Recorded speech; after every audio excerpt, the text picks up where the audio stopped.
Everyone, we're back out working on stuff here. So I had a couple comments asking about the Nissan, so I figured I'd make a video.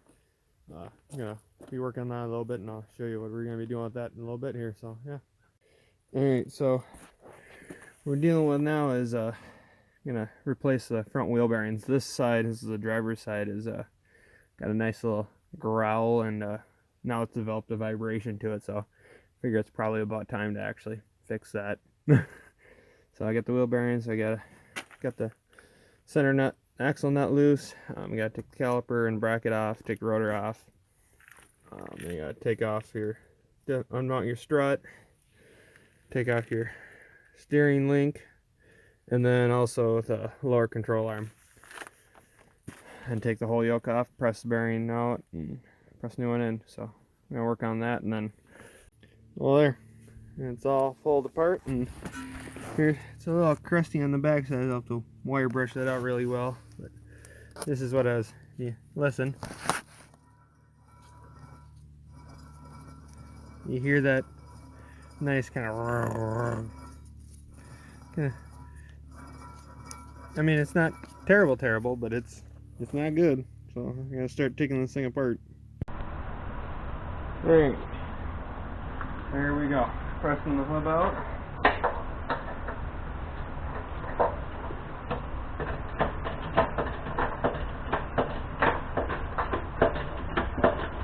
There it's supposed to be.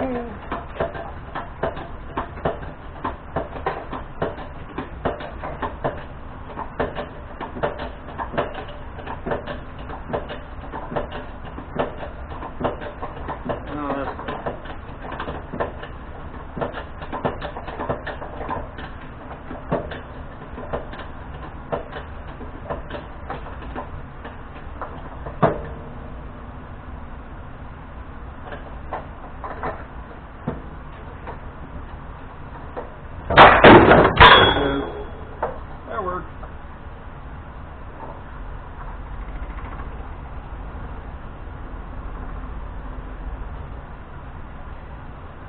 And part of the bearing came out with it. Not too surprising. Alright, so there's that.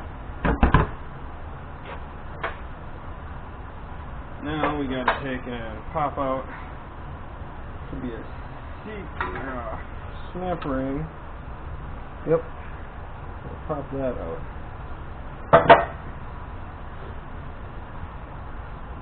Oh, it's impressive. There's still grease in here. It just must have been dry enough.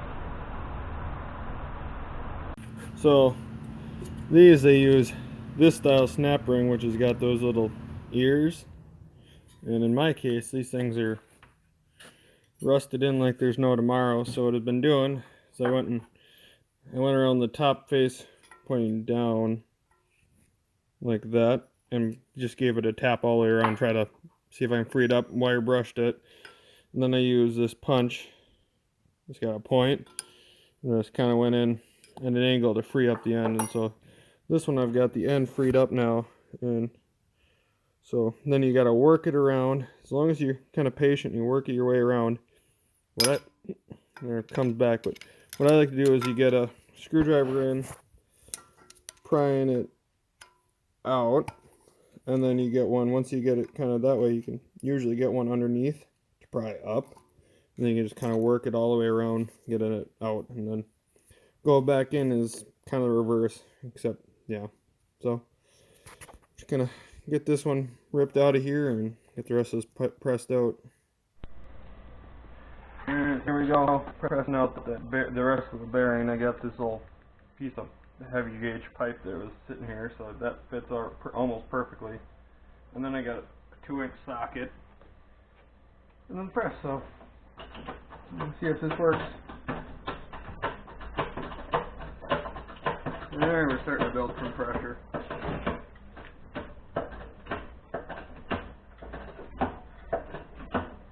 Nope, there she's moving. Fine.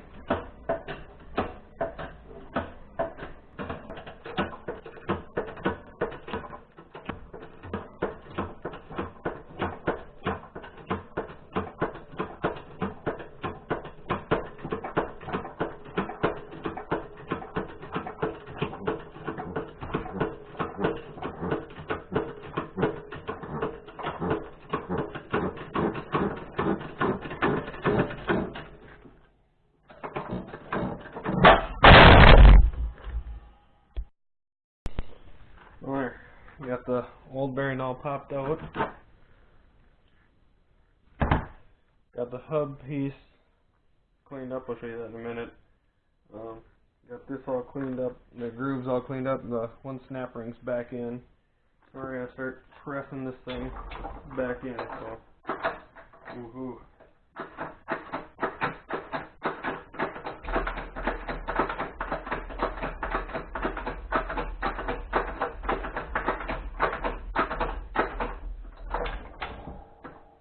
I'm going to try to press kind of center.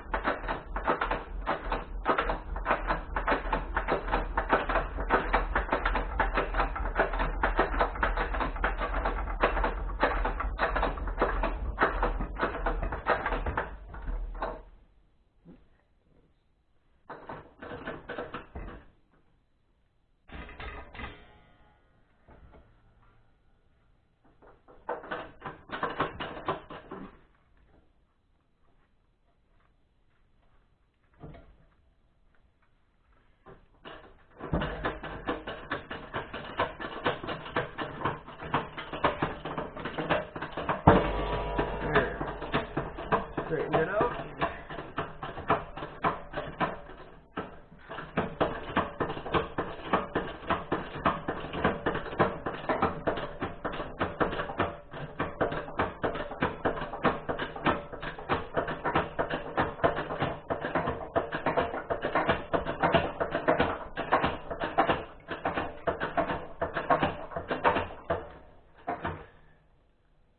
Alright, so we'll back off just a second. Rotate that. Get that back center. Alright.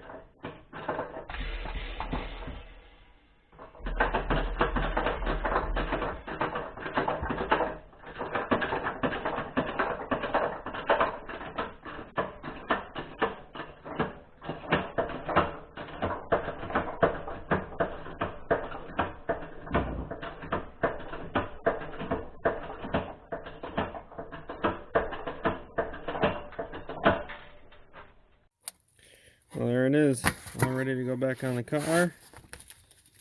Nice and quiet, brand new bearing. So I'm gonna get this stab back in here and probably work on the other side. Alright, so I moved the car over so I can get to this other side. I'm gonna do this now. I'm not gonna bother filming that, but I figured I'd just kind of give a quick little overview so far of the car. It's overall been a decent car for what I paid for it.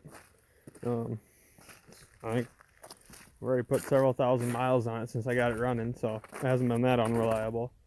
That side's done now, but yeah, haven't really had to do too much to it since then. Ended up putting rear brakes on it. Let's see, I put pads and rotors on the back, and then I think that's the only real parts I've put into it. Besides, it's doing a little bit of it's a random, and it hasn't been doing it a lot lately, but like a hard start where it like cranks and it only fires on a couple cylinders. So I don't know what's up with that, but it seems like it might be leaking a little coolant. So I'm wondering if that might be something to do with it, but I'm going to look into that. But it's probably be the last video on this car. I'm going to end up having to get some different tires for it, because this driver's side tire is quite weather checked. So I don't know if you can see all that weather checking. It needs a little help, so I'm gonna have to get some different tires for that. But overall, it's been a decent car for what it is and how much work I've had to put into it. So yeah, thanks for watching the video, guys. Just want to thank you all for the couple of you guys, especially that commented on this video, the last couple of videos, just for your interest in what's going on. This probably will be the last video on the Nissan, but there's other stuff I've been working on. I know I have a bunch of stuff recorded from another car that you guys haven't seen yet, but that one's taking a little longer than expected. And then there's the 2012cc, that one's kind of got put on hold, being that there's a hole in the block. But I'm working on figuring out a solution for that. But just want to thank you all for watching the videos and just kind of being interested. If you haven't subscribed at all, you're just kind of stumble along this video, go ahead and subscribe, like the video, and please feel free to comment any questions or anything you got. Thanks for watching.